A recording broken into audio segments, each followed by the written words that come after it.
All right. Good morning, Carly. Got a picture of the baby. Cute little rain hat. Or maybe not a rain hat, but it looks like a little yellow bucket hat. That's the kind of hat I would wear in the rain, I think. All right. So it is group study time, and I have a few questions that have been posed. Um, I guess we could start. Are there any questions that we could just start with anyone who's here in the group right now? Jean, I have a question that you posed that I definitely want to dive into because it's a super important one. But is there anything on anyone's mind? Donna, Carly, Vicky, did you have anything you want to discuss? Hiya. Good morning. Good morning.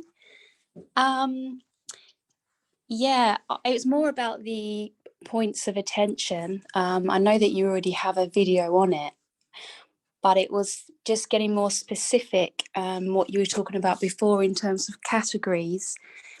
And really, if there's any types of tricks of attention that are more beneficial, which I guess there are in certain situations, but that might be a long topic because I know you've only got an hour. So if you have a direct link to another video, I don't want to kind of take up all the time because I'm sure everybody else may know a bit more about that than me. Oh no, that's okay. No, that's a good question, and I think we'll have time for that, Carly. We're all good. Oh, okay, No, but that's great. that's a really good one. Okay, so I'll start with Jean's question because I think that could help lead into your question, Carly. Okay, thank you. You're welcome. And then yeah, perfect. I don't have the ability to mute like I used to because I'm on a different computer. So, but thank you.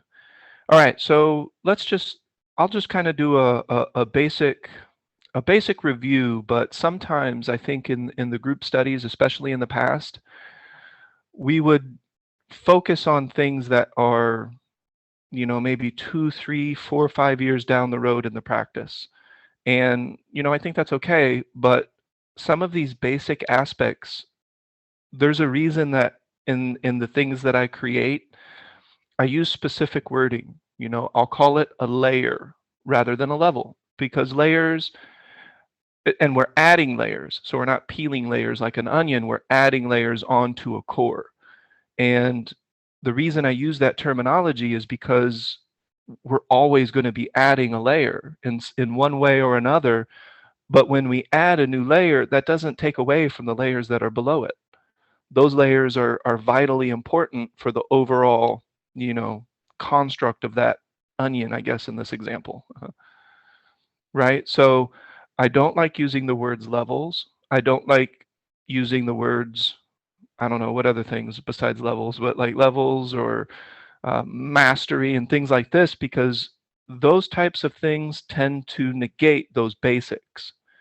Or you have teachers that, or even maybe fields of learning where you're constantly learning new things, but you're replacing them. So you learn something and then you replace it with something else, and then you replace it with something else, and you replace it with something else. And I'm not declaring war on those types of things because maybe that's an intricate part of that system. Maybe that's what that system is about. This isn't. So there are no levels. These layers that we create, we never level up from. They're always going to be the basics and the base of what we're doing with mindfulness. Okay? So let's get into a little definition. And again, when I talk about definition, it's just so we can communicate. If somebody else or you Google it and you get a slightly different, you know, Webster or Wikipedia definition, I'm sorry, but I'm just communicating how I use these words for consistency. Because if there's consistency, we can continue to talk about things and go back and go forward, and we won't lose too many steps because we're not, discussing semantics. We have a clear definition for the words that we're using, and I think that's important. So one of the first words that could use a little bit of definition, especially in the beginning, is thinking. What is thinking? So the way that the word is used commonly, I can understand it can get a little bit confusing, but coffee sip.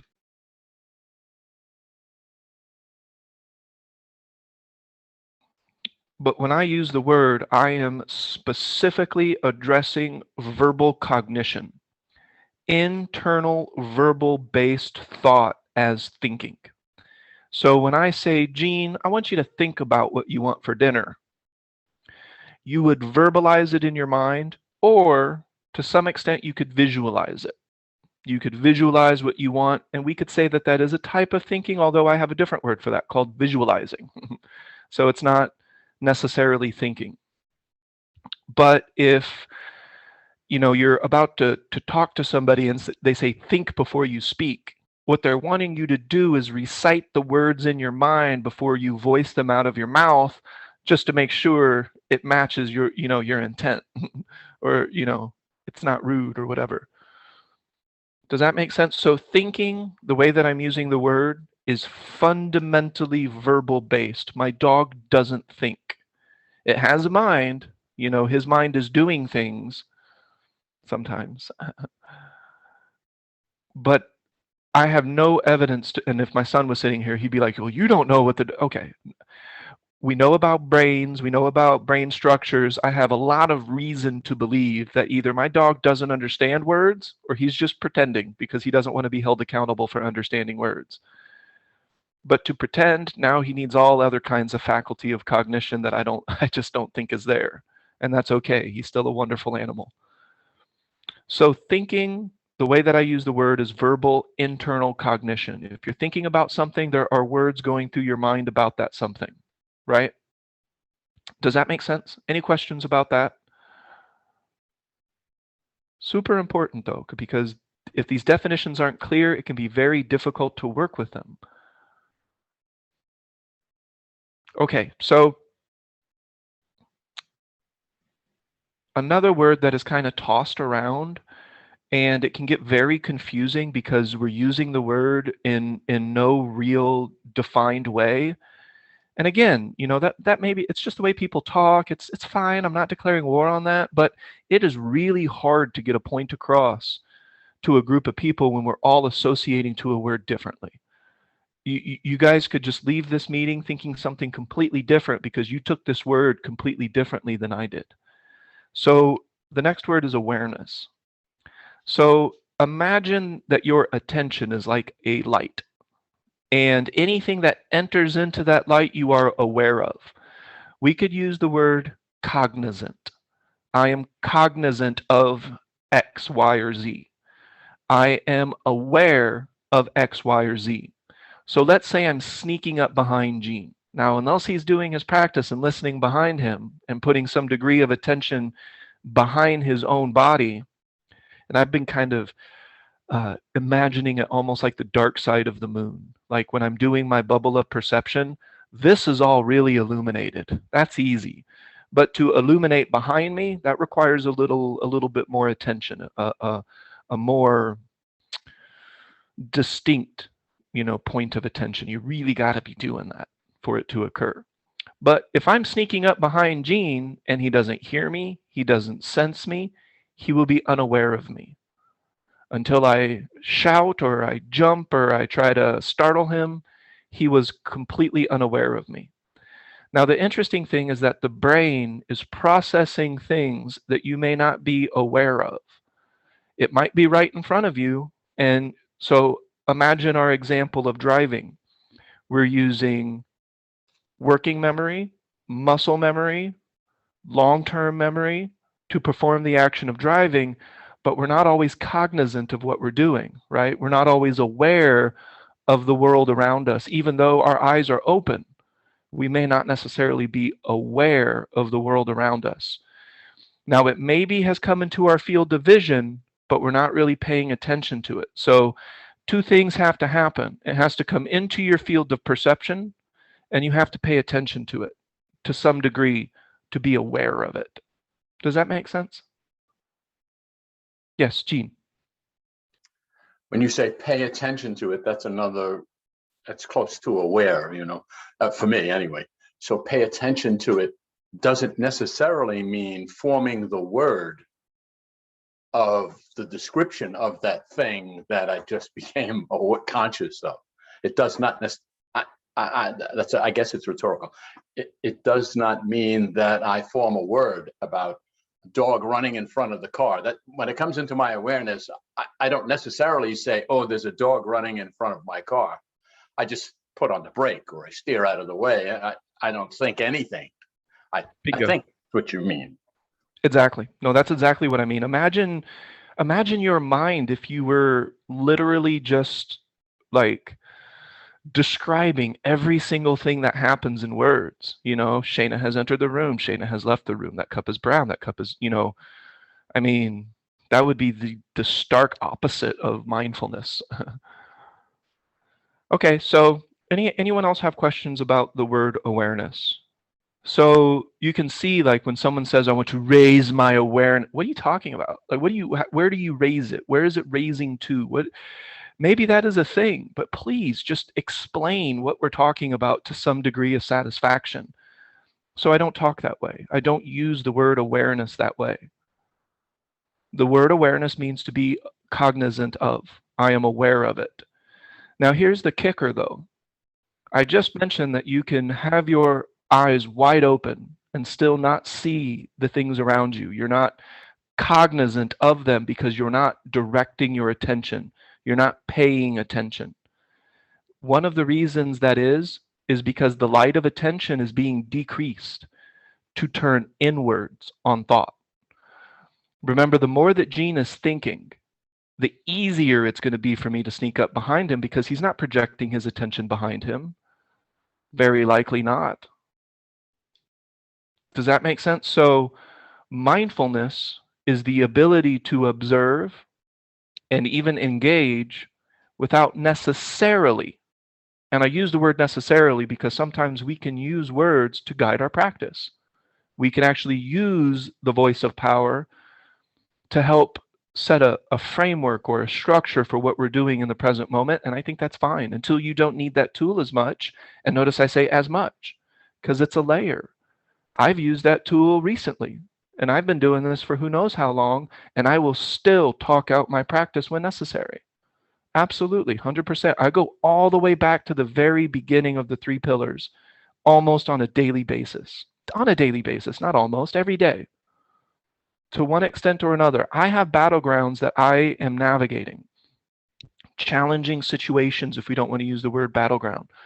I have challenging situations that I must navigate. Maybe they're not challenging to Gene, but that's because Gene has had a different life experience. He's a different person. He has different memories. So maybe a spider isn't challenging to him, but to Ida, it was. It's not as much anymore because of her practice, So 2 words that we've discussed so far. We've used the word think, which is a verbal form of cognition, and then the word awareness. A lot of people are habitually aware of their own thought. They are aware of it. You're paying attention to your own thought, whether you realize it or not. Gene, how many times have you talked to yourself in your own mind and not paid attention? How many times have you ignored your own internal voice? I'm not so sure that's possible, actually. If it's occurring in your mind, it's occurring, you hear it. It's not. So does that make sense, those 2 words? And then mindfulness, we can add that. Mindfulness is the ability or the act of observing and engaging without necessarily creating thought streams about it. Does that make sense? So I think that's 3 great vocabulary words, and then I'll structure that into the practice. But I have one more vocabulary word, and that's feel. What do I mean by feeling something? Again, this is a word that is tossed around in the island of the practical to the point where sometimes it means nothing. I got the feels, you hurt my feelings. What are we talking about? Emotions. You hurt my emotions. No. I have created an emotional response based on what you just said, Gene. But to say you hurt my feelings is the way that people commonly talk about it because they're not taking responsibility for their own state of being in that moment. They're blaming you for hurting their feelings. Now, maybe you said something shitty, or rude, but you could say that, no, Gene, honestly, if you were rude to me, it probably would hurt my feelings a little bit. I'm a human being, I consider you a friend, so that probably, I wouldn't hold on to it. Like, I wouldn't let that ruin my whole day, but I'd be like, dang, what's up with Gene today? Like, he just told me off and left the room, right? So I'm not Buddha. That would probably bother me a little bit. Okay, so feeling is everything. You've never had a moment of your life where you weren't feeling, where there was no emotion occurring. That has never occurred. There's always biology occurring. Electricity, well, electric chemical responses are always occurring in your body to every thought, to every action, in every moment, to the world around you. Our bodies and our minds are constantly doing something. And we feel. We're creatures that feel. So perception is akin to feeling. But sometimes we don't look at it that way because we only use the word feeling with strong emotions. Like when you're really angry, you're feeling it. When you're really horny, you're feeling it. When you're really frustrated, you're feeling it. And that is the old Tai Chi master who said people only know they have stomachs when it hurts. And that's, they only feel into it when, there's a lot of, when it's loud, when there's pain or when there's frustration or when there's strong emotions, now we feel it. And someone says, well, you just have to feel your emotions. I would argue that they are feeling it. They just may not be expressing it. They may not be, the emotion or the feeling isn't flowing outwardly to other people. They can suppress it. They can bring it back inside so that that emotion isn't visible. And that type of suppression will lead to suffering. It absolutely will. So that's kind of a distinction. So feeling something and tactilely feeling something, while they are really similar, we use those words differently. An emotion we would use differently from, I have this empty coffee cup, that I need to remedy that in a second, but I have a coffee cup in my hand and I can feel it in my hand. We're still talking about sensory perception though, aren't we? I have this in my hand, which is a form of tactile touch. I feel the weight of it, and that's affecting my muscles, and I can perceive that. I'm aware of that if I choose to pay attention. How many times have you picked up a cup and you're not aware of the weight? It has weight, but we haven't paid attention. We haven't shined the flashlight of our attention onto the cup and the weight to really feel it, to perceive it, right? Does that make sense so far?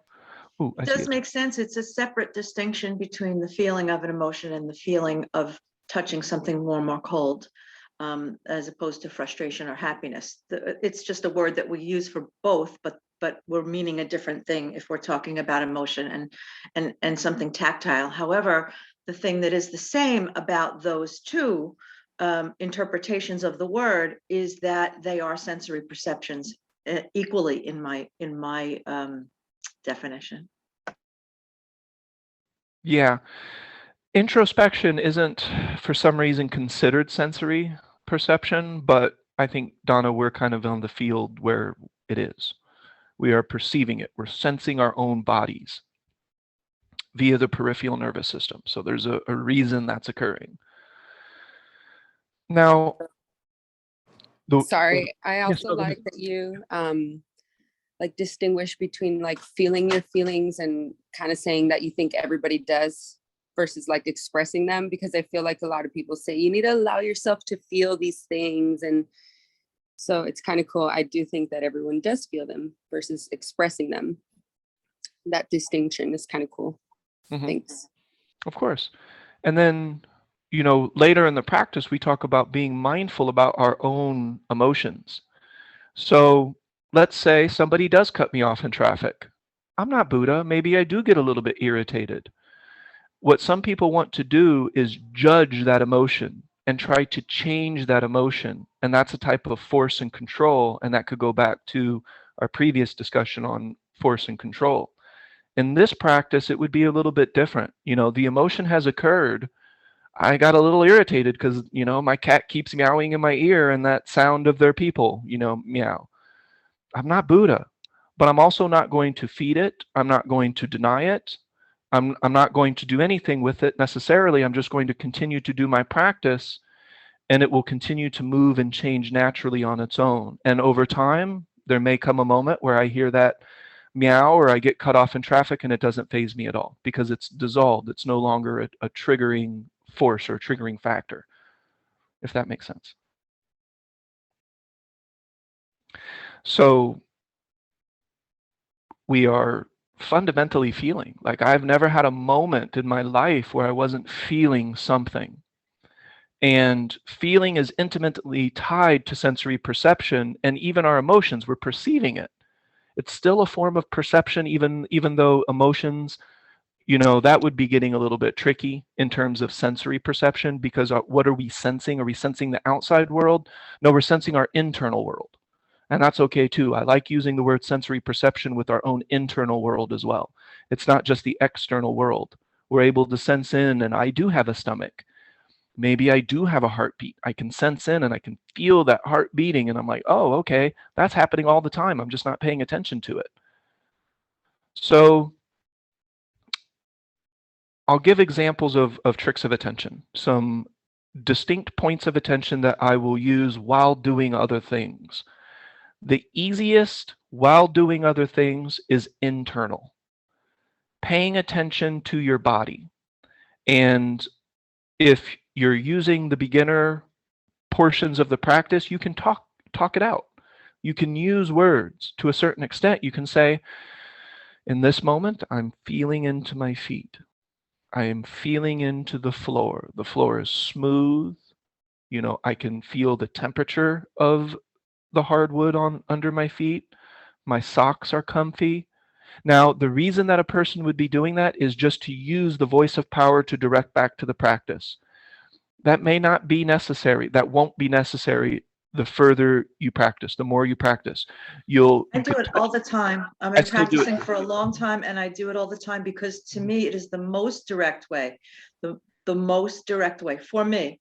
It is the most direct way to get me out of thoughts and into when I'm lost in thought, I am totally unaware of my body, unless the thought is about my body. And I'm still not in my body, even if I'm thinking, judging my body.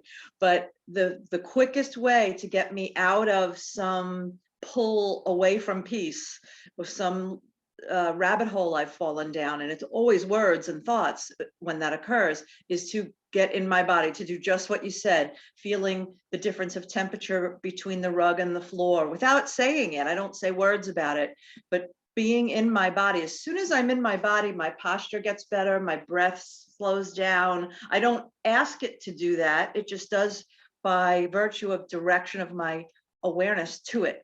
And it gets me away from thinking. I do it all day. I would call that the rule of three. And if you add words, then it's even more of a rule of three, because I do include the voice of power, using productive cognition as a part of the rule of three. Because as Donna pointed out, she's coming from traps of thinking, lost in cognition. So we can use cognition to redirect us back to the present moment. So you can, at times, think about your tricks of attention. Yes, Gene. So this is where, for me, the confusion or the ignorance comes in. So I think I'm feeling, let's use Donna's example. I feel my feet touching the floor and the cold and the heat so I'm doing that. Now, if I'm going to hold that point of attention all day, am I feeling the cold and the heat all day long with every step that I take? Or do I only do it to get my attention there? Time passes and I'm not paying attention to my feet touching the floor, the difference in temperature, what it feels like on the outside of my foot. Anyway, I'm not sure if that's what you mean by carrying the point of attention all day. If that's carrying the point of attention all day, that's where I trip up, because I have lots of difficulty paying attention to how my feet touch the floor on every step, because I do 10,000 steps. Sure. And, so anyway, maybe you can address that. Oh, for sure. Perfect question, though. It's really important. So I have to say, though, that holding a point of attention should not be a goal. Like holding a point of attention all day long is not a goal. It's not something you're trying to do. The more you practice, it starts out we forget way more than we remember. Maybe we just check in twice a day in the beginning. Maybe we check in 3 times a day and we're like, oh shit. Like I feel this pull towards, things that aren't going to make me feel well. That's not going to benefit me or the people I love around me. It's going to cause a mess. Where are my feet? Oh, they're in my shoe. Where is my shoe? Oh, it's on the floor. What kind of floor? Oh, it's asphalt or it's concrete. And I could be talking this out in my mind and thinking it to point back to the practice, and I would say, great, yes, absolutely, do that, 100%. But to hold the point of attention comes naturally when we start to remember more than forget. And then before you know it, you are paying attention to points of attention, tricks of attention, more often than you're forgetting. I may have just fast forwarded 10 years in the practice, though. I don't know. Do you see what I mean? That's not necessarily, for some, maybe. Remember, we're all in different phases of existence. There's no need to compare.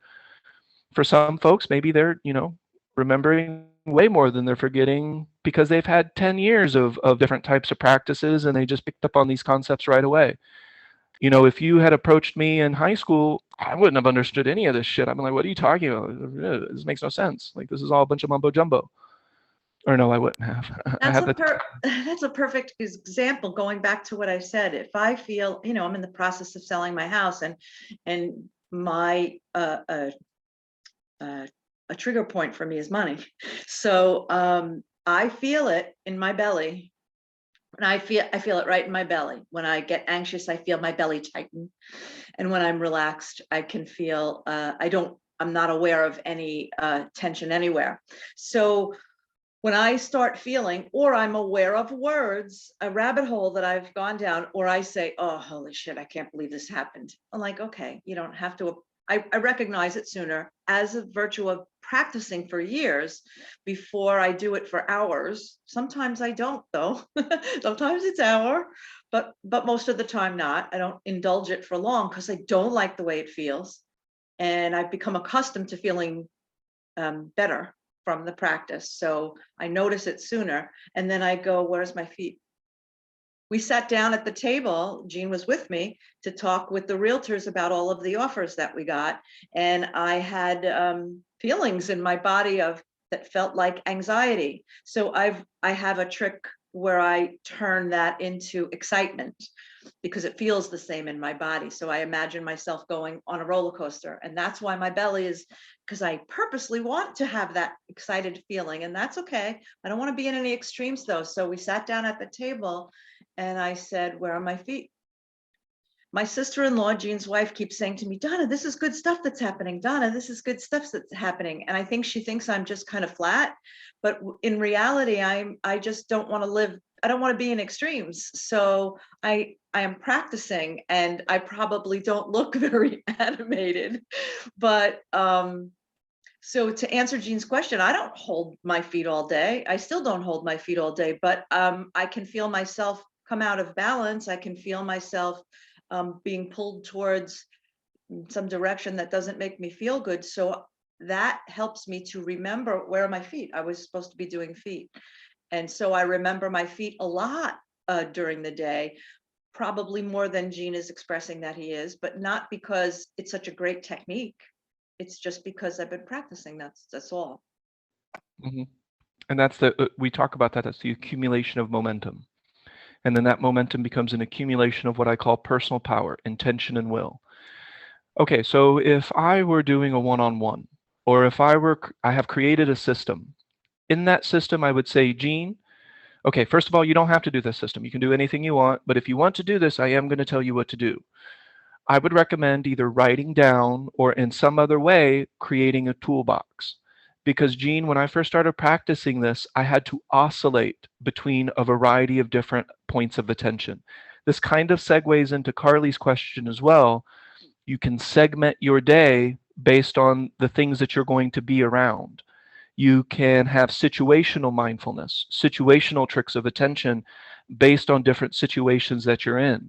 So Maybe it's my first time on a train. That may be a different set of points of attention when I'm about to go into an interview, right? Maybe I'm a little bit anxious about both, but I don't have the same points of attention in an office, environment where I'm doing an interview as a train.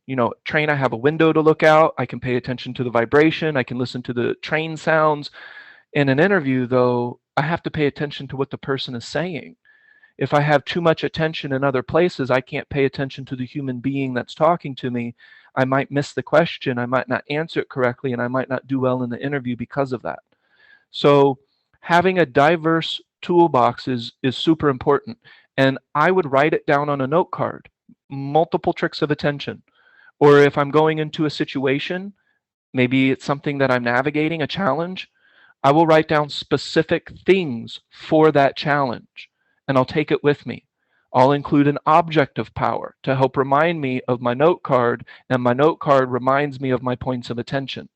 So when I first started doing this, I did not hold one point of attention all day, and I didn't hold the same point of attention for very long. I would oscillate between other deliberately intended points of attention, and I still intend them in advance. That's one way to make sure I'm not hustling myself. So I'll still intend them in advance, but I would use shadow sometimes. But what about when it's like it's not sunny, and then there's no shadows really being casted? Well, then maybe I pay attention to reflections. Well, what if there's no mirrors or water around? Well, then I can pay attention to my feet. Well, what if my feet hurt? Well, then I can pay attention to my hands. Well, what if the situation isn't appropriate for paying attention to my hands? I can pay attention to other things. Does that make sense? So having a very diverse toolbox of points of attention, and sometimes they can be very abstract. It's just you're not used to doing it, so it will have power like a doorknob. You're not used to paying attention to a doorknob, but when you're in the room, you can check into the doorknob, and that brings you back to the moment, and then maybe you could go from the doorknob to the feeling that the room is creating for you. Or maybe you could look at the geometry of the room that you're in, because I was a fan of geometry, so I'd pay attention to geometry. But situational points of attention is super important. If, Carly, when you're with the family and you're walking on the beach, that is going to be almost a completely different set of points of attention than when, you're navigating a challenge, or somebody's getting on your nerves, or that baby's crying and just won't stop. That might need whoa, wait a second, I'm not going to get irritated because this time only lasts for a little while. The child is only going to be this age for so long, so I'm going to embrace it instead of push it away. But you could talk that out to yourself. That would be the voice of power, reminding you of your practice, telling yourself true things that is more productive than, God, I wish this kid would shut up. That doesn't benefit anybody. Does that make sense? Is that helpful? So I try to understand this. So there comes a time when I remember, and I choose a point of attention, again, one from my toolbox. Lately, I've been looking at hearing behind me. And so I say, yeah, I'm in a situation, but my point of attention is feeling behind me. So I'll pay attention to that. Pay attention doesn't necessarily mean that's assigning words to it. That just means feel it, or sense it, or I could use the words. And I do that, and as I'm walking through the park, and as I make the turn, I see a rock, and there's a flower, and now my attention is drawn to the rock or the flower. I have no concept of listening behind me anymore because I'm engaged in another activity. I may not remember, well, while I'm walking, I'll remember it again because my intention was to have that point of attention through the whole walk. So when I get to another place, I'll go, oh, gee, I lost it again. Now I'll remember again. So for the walk, I'll remember it a number of times, maybe 10 or 20 times in that half hour, maybe more. But when I leave that place, now I'm driving the car, there's no listening behind me anymore until I remember. So it may only happen I know this is comparing, but it may only happen for me at this time 25 times during the day. That's it. And I haven't been doing it for years. I mean, I have 78 years and I've only been doing this for a few of them, and not with full attention either.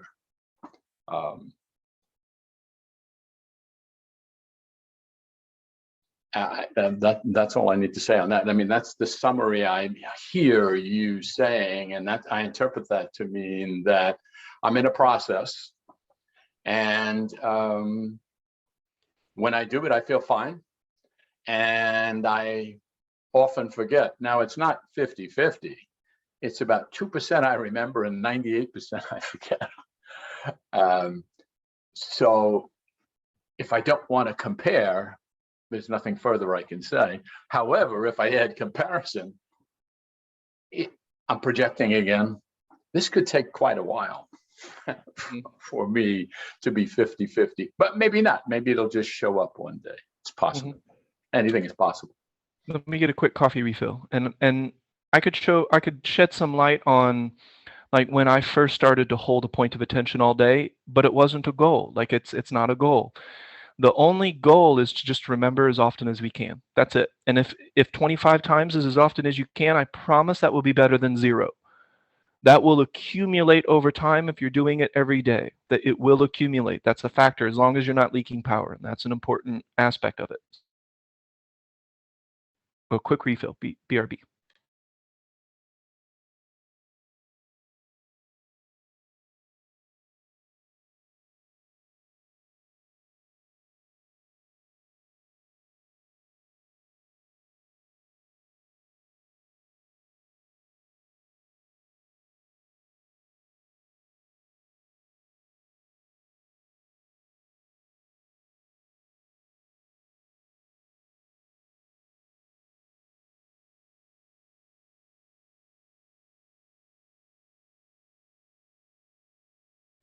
Okay. So I would say if I reach back into my memory banks and really look at this, I started to do a type of trick of attention that I called the bubble of perception. So rather than viewing my attention as like a laser beam or a flashlight, I started to imagine it like a light bulb, because a light bulb will shine its light in a 360-degree radius all around. And the way that I started to look at this is, okay, my trick of attention is to be aware of the things inside of my bubble of perception. And you notice I don't use the word fully aware or, completely. I mean, those are erroneous words, because there is an infinite amount of detail in the present moment. Not to mention there's a different perspective for everything. I can look at the coffee cup from this perspective. I could run around the block and lay down on the floor and then look at the coffee cup from a different perspective. It's going to feel different. It's going to seem different. So, and that starts to get into what I call the artist's edge, or even dream walking. But taking it back a notch, I started to do a trick of attention that I called the bubble of perception. The bubble of perception also placed me in the middle of it. I'm in the center of that bubble. And what that led to was a type of full body awareness. So I went from paying attention to pieces of my body, like maybe today I'm paying attention to my feet, today I'm paying attention to my dantian. Over time and practice and not leaking power, and the bubble of perception specifically was the practice that helped this occur. I can feel my own physicality, like I feel my whole body, not individual parts necessarily, but it's proprioception, the feeling of your body in space and time. That was the lowest hanging fruit for me. And it's the easiest point of attention for me, and that's the one that I maintain all day. Not necessarily my feet, not necessarily my hands, but my body in space and time. I'm aware of that. Does that make sense? Does that point of attention make sense? That trick of attention, the bubble of perception? And I would say that's when I was like, wait a second, like I've been doing this all day, and oh my God, I feel so good. Like I feel so calm. I feel so focused. My emotions are more balanced. And, there was the aha moment, the realization that I can actually be rooted in the present moment in everything that I do because I take my body with me.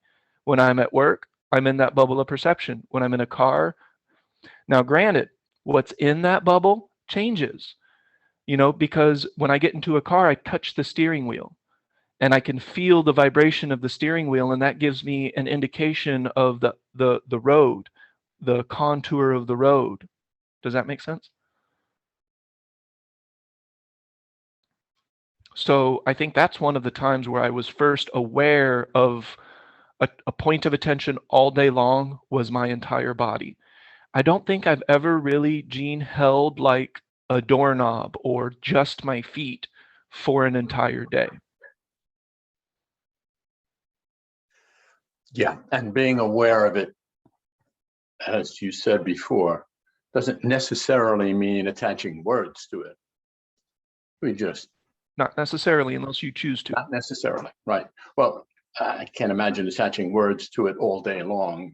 I could, but being aware of this bubble or of my feet or of my hands or whatever trick of attention I'm doing, aware becomes a tricky word there for me. I have to I have to think about it more. Well, how am I aware? Well, It's hard because to. in the beginning, it wasn't even that. That was a great technique, bubble of perception, I remember, because it helped me stay in the present moment longer. But I used here I am, because I would be feeling shitty, or I'd be feeling angry, or I'd be feeling, for me, it's feelings that I notice first. And then I'm like, I notice that I'm not practicing anything. And then I would do, here I am, where is my mind? Oh yeah, there it is. It's in a bunch of words, it's in a judgment, it's in wherever it is. Don't spend too much long time evaluating my mind. Sometimes I would go down a rabbit hole of that. Here I am, where is my mind? Now look where my mind was, blah, blah, blah, blah, blah, blah, blah. And did I put it there? Did I put my attention there, or was I just reacting? Was I a pinball in a pinball machine? Oh yeah, where's my practice? Where's my feet? So bubble of perception was a good one for me as well, because I thought it was brilliant when I heard it, because I'm still the center of attention, which I haven't given up yet, being in my ego.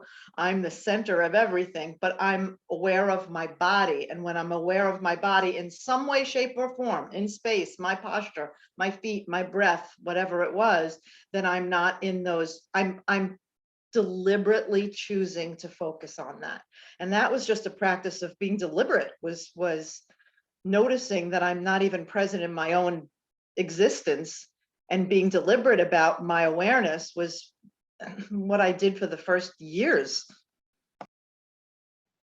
Mm-hmm. And then just for fun, Gene, are there two like pictures or paintings on the back of your wall right there? Like two pictures on the wall?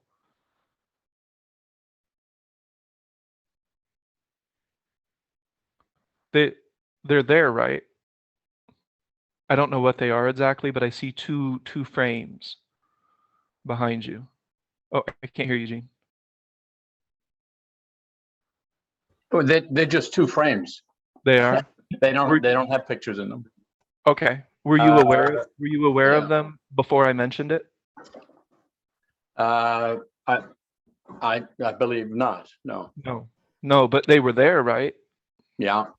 And you've there. even looked behind you, a couple times since we've been Yeah, talking. always there. They're always there. So apparently my practice is, if it's always there and it isn't new, I don't pay attention to it till I need to use it. That's the mind. That's what it does. And that's okay to a certain extent. The mind wants to make everything efficient, right? So what we're doing is we're using that dynamic to our advantage to help get away from unconsciousness. So just using the word aware just to help, show what the definition of this means. The moment I started talking about it, you became aware of it.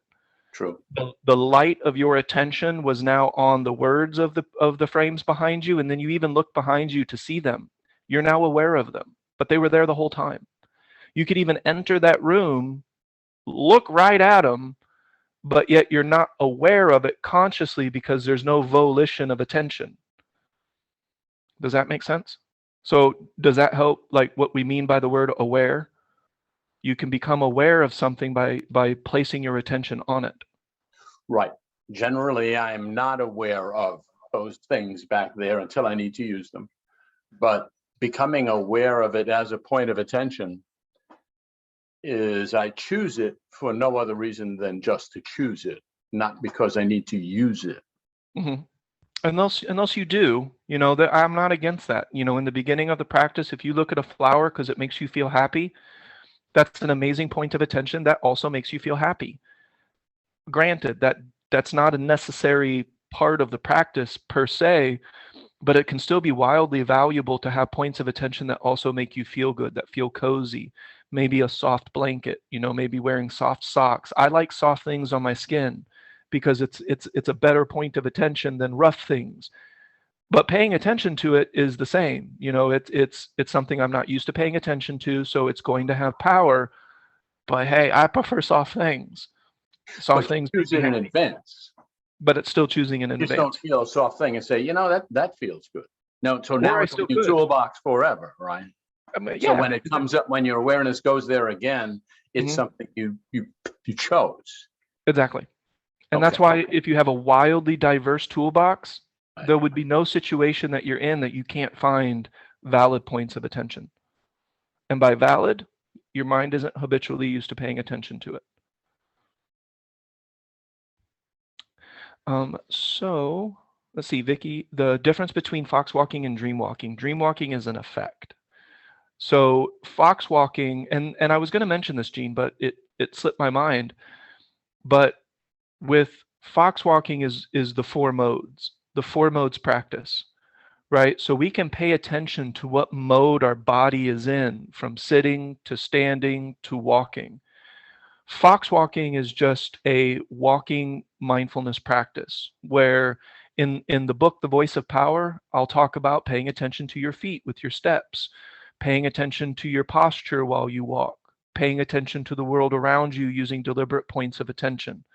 And fox walking comes from that quote from the I Ching, to be deliberate and gentle and all that. Now, dream walking is an effect that I discovered accidentally, but that I don't believe. So, okay, I'm aware in dreams. Maybe not all of them, I don't know. I don't remember what I don't remember. But the dreams that I do remember, I have volition of attention. I don't do, I don't fly, I don't, do some certain things because it for me, it feels like it requires energy and I don't wake up with that 89 sleep score. So the more I try to manipulate the environment or myself in the dream, the more that the dream changes and the more that it feels like it uses my vital energy. However, when I'm in a dream and I'm walking in a dream, it feels like mindfulness because, and this is a theory or a hypothesis, I believe that my mind is using energy to create the dreamscape, we could call it, right? But my attention is deliberate. And so my mind is using a little bit of energy for deliberate attention. There is no room in that dynamic for extra thought. You do think in your dreams. So if you really pay attention to your dreams, next time you have a dream, you do think. There are words, there are emotions. You create emotions in your dreams because your mind doesn't know the difference. It thinks this is happening. That's why if you see a tiger or something in your dream and you're afraid of it, you'll wake up and you're scared and you're breathing heavily because your body is having the same emotional electrochemical reaction, much like trauma, as if it were really happening right now, as if there were a tiger in the room. So what I noticed, Vicky, in dreams, when I'm aware, there's no room for thought. And that creates a certain type of feeling. So I took that feeling out of the dream and I feel it in my waking in environment. The reason is because my practice is there, so there's not a lot of extra thought. It's creating that space in the cognition. And I think that dream walking is directly related to the hydrostasy practice because those points of attention, when combined, have a certain feeling, a certain effect. And I call the dream walking effect the artist's edge. You start to look at the infinite detail of the world just like you're looking at the infinite detail in a dream. You will be surprised how much detail is in your dreams. When you start looking at stuff, you're like, how the fuck, like, why is that so detailed? I've never seen a vase like this before, but yet it has patterns and it has texture and it has, where did this come from? So Carl Jung, he was really interested in where is this shit coming from in my dreams because I've never seen it before, right? So when I'm in a dream and I'm aware of it, there's space, and I start to see the dream from a certain perspective, and it feels magical. I wish Ida was here because it does feel magical. It feels like a director of a movie who's trying to bring your attention to a certain type of magical experience or magical feeling, right? I use director of a movie because they're attempting to evoke emotion. They're attempting to bring you into that movie so that you can feel something. Every artist is doing that. They want to bring you into their artistry so that you can feel something. So you feel, evoke an emotion, have a response. You know, you're something's happening in your body because you're looking at this. And so dream walking is the effect of doing my practice in a certain way to where everything I look at, as long as I'm dream walking, as long as I'm in that state, if I want to be in that state, I have to do my practice a certain way. And that's why dream walking and hydrostasy are optional. That's me. I love that feeling of that dreamlike quality to the present moment where things aren't serious. I mean, they can be still, you know, like if a tree just fell on your car, that's, you know, something serious, but you'll maneuver it, you'll adapt to it, and you'll see it from a certain perspective. And artists, since the dawn of time, have been looking at the world from that certain perspective. And it's like when you know, Shayna's picture right there. I think that's just like a park bench or something. You know, it's a wooden surface, but when you put the camera down, we don't look at the world like that from that perspective normally, do we? Like very rarely do you get down to a chair. Like how silly would you look at the office if when you walked into the room, you got on your hands and knees and looked at the chair from a different perspective? Somebody would, oh, it's a fence post. Somebody would probably look at you like, what the fuck? Like that Ernest is so weird. But I'm able to look at the world from that perspective and make a connection to it. Using Shayna's word, I make that connection to it. I see it from multiple vantage points, and it creates a different feeling, a different emotion. So sometimes when we look at things, we know it. Why would I examine this remote? I know it. I'm familiar with it. Right? Mm-mm. No. I can look at it from a different perspective, and all of a sudden it's like, whoa, like I've never noticed it like this. Incidentally, hallucinogens make this easier for somebody. You know, on certain types of hallucinogens, they're all of a sudden they're seeing detail in the world, like, what the fuck? Like there's texture on this wall. And then they're like, you know, that's the LSD, that's the shrooms. It's like, no, that those undulations have always been there, but you had a type of bubble that was societal based, that was habit based, that was construct based. And the dream walking practice is when that bubble is popped and you no longer see the world from just that narrow view. You're now seeing it from what I would call the artist's eye, the artist's edge, a certain perspective that creates a certain feeling.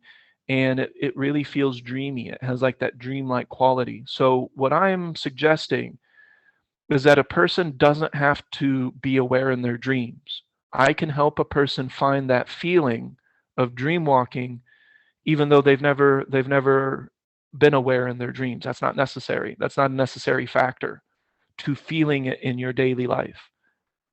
Does that make sense? Does that make sense, Vicky, in that distinction between fox walking, dream walking, and kind of what dream walking is? Yeah, it does. That's pretty neat. Cool. You know what I noticed that was pretty cool in your explanation is that all the principles are at play while you were explaining that, which I find very admirable and helpful in this process, and that you've really studied how you speak and how you present it in ways that are consistent. And And what I noticed was you're explaining to us the dreamscape and dream walking was very much the same as what you were explaining to Jean about the pictures behind him and being aware of the pictures behind him. They're both just techniques. They're different ways of employing those techniques and using the same principles. You know, Jean said something like, they're always there. Those things are, he had to turn around, he had to look at them, you had to bring them to his attention. He had to place his awareness there. Those things are always on the wall. So I don't use them as points of attention because they're always there. It's nothing new. I need something new to engage my attention. However, sitting there, and then you said, well, are you aware of them now? You know, you could look right at them and not be aware of them. Are you aware of them now? Well, now that you brought it to my attention, I can place my attention on them behind me now. Well, that's new.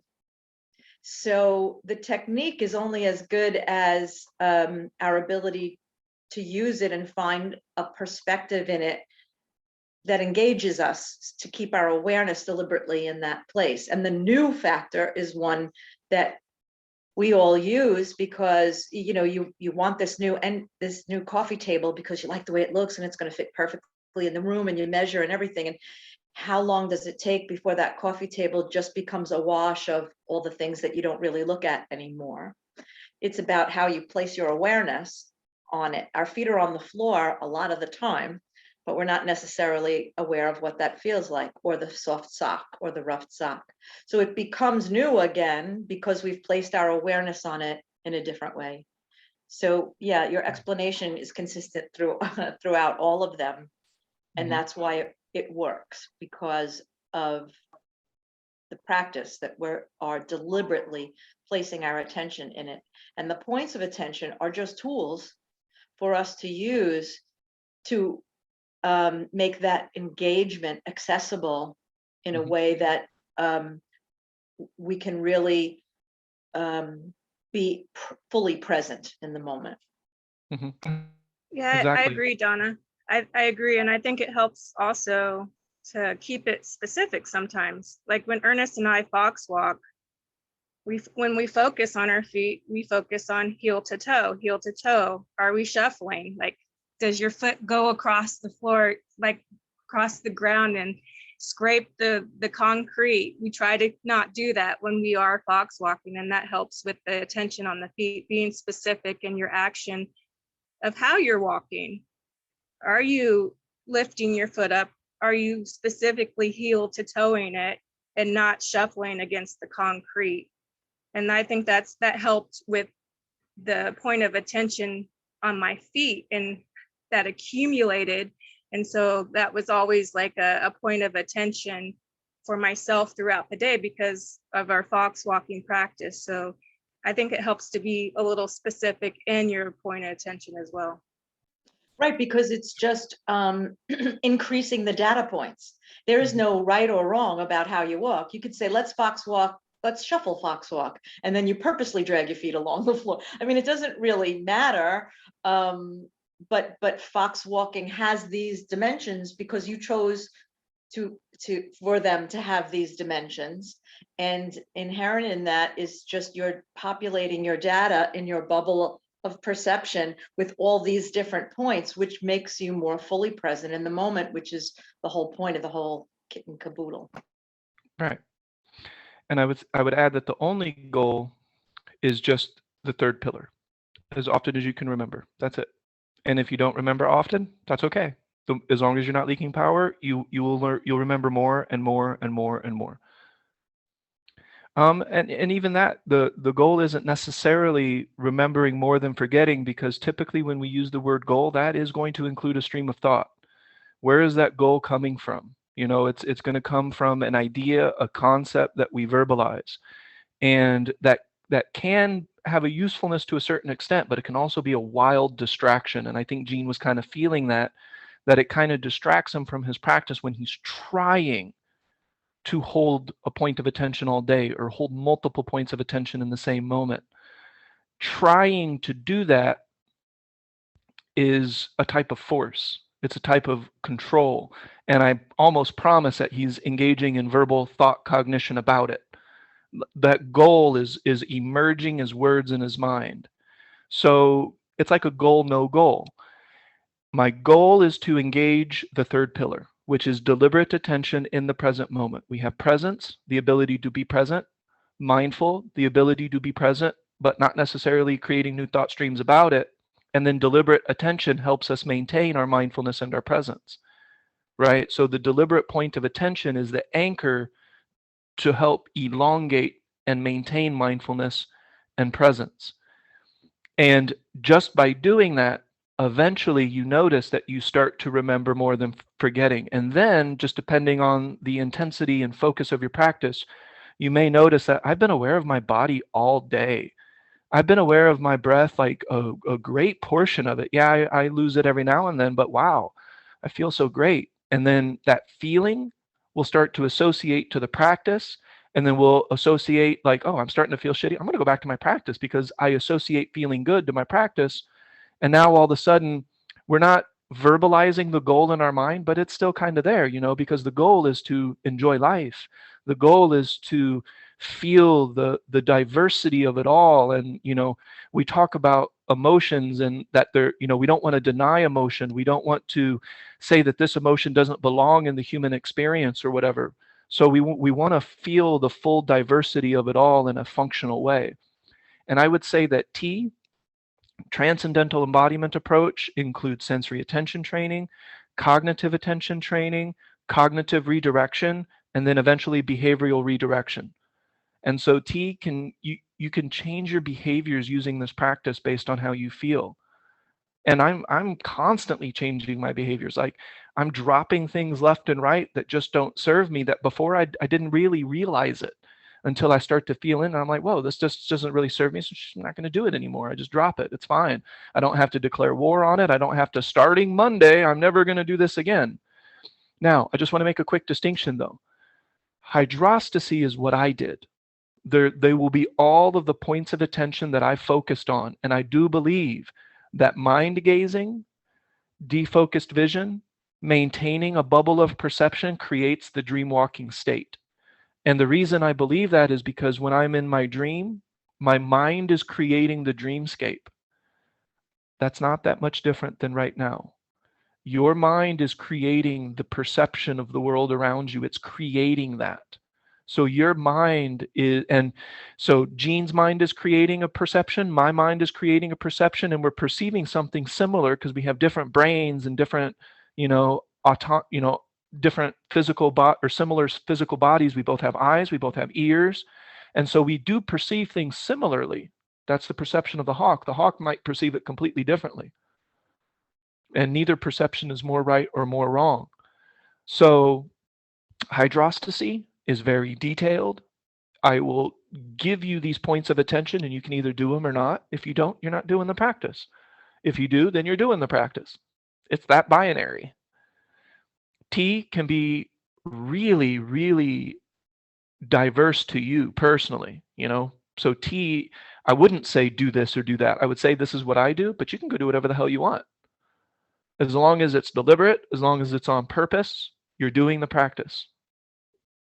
When you look at your behavior and you don't judge it in your own mind as right or wrong or, future earnest or past earnest or any of that, I just say, all right, here's a behavior and I don't really like the feeling. So I'm going to use the rule of 3 to redirect my mind. And then my mind and my attention go in that direction. And before you know it, I have a different behavior.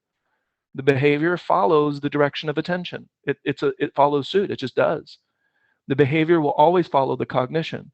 So as long as the cognition is going in the direction I want it to, eventually all of the behavior will as well. Right. Like when we would walk, we do the heel to toe. And as soon as we when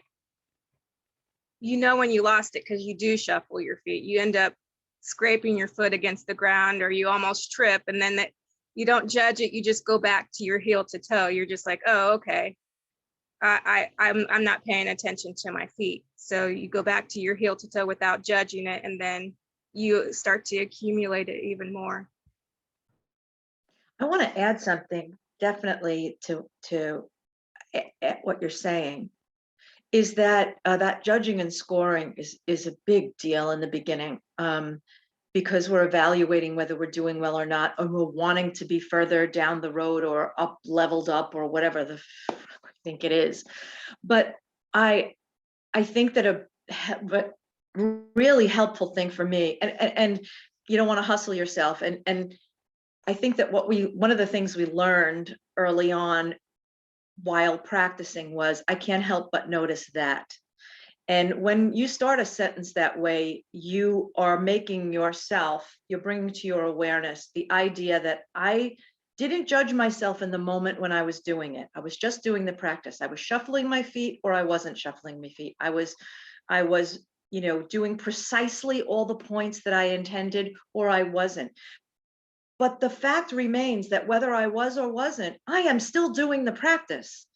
And how successful I am at it doesn't matter. The fact that I'm practicing and I'm noticing that I've forgotten is just as valuable as remembering all the time. The only difference is there's more habit and momentum accumulating. And that's a feeling. That's not, you can't put that on paper and score it and judge it. And the awareness, the virtues of the practice become something that you know only because you've practiced and failed or succeeded, whatever that word means. You say, I can't help but notice that. And you begin the sentence that way more often. And I noticed that happening in class early on. As a virtue of people practicing. And I think I wrote it in a text to the group recently. I couldn't help but notice that things were moving very quickly. I feel the speed by which my life is moving right now. I couldn't help but notice it. And I couldn't help but notice that feeling came when I got somewhere near midpoint on certain days, not all days certainly, of remembering more than I was forgetting. There was a feeling associated with that, and there was less habit and momentum in undesired habitual repetitive thinking, and there was habit and momentum in the practice and the virtues of it. And that's only something that can be felt and observed as virtue of the practice. So you were saying, I think Eugene is trying, and I know that feeling. I want to be earnest. Screw this. I want to be earnest. I want to do my dream stuff. Like, I couldn't do my dream stuff yet. Maybe I could have. Who knows where your entry points are that are easy for one person or another. Everybody comes to this point with their own experience, expertise, practices, like the hawk and me. We come to this moment of looking at something with a variety of different data points. So who knows which entry point is the easiest, but it's not a score. It's not a goal, no goal. Yes, I'd like to feel ease, and I'd like to, so every time you remember, it's a win. Every time you notice that you've forgotten, it's a win. It means you're turning from habitual, repetitive, undesired toward desired. And every time you make that turn, that shift, that awareness, it's a win. So sometimes you'll do it all day long or half the day in a certain area, and other times you'll lose it for a couple of days because that's where it's easy for you or where it isn't. But the process of doing it is the practice. So the scorekeeping is no good. The scorekeeping only becomes valuable, if you even call it scorekeeping, is when you're looking back and saying, I can't help but notice that since I've done this, this is this, because that's a valuable thing to be aware of.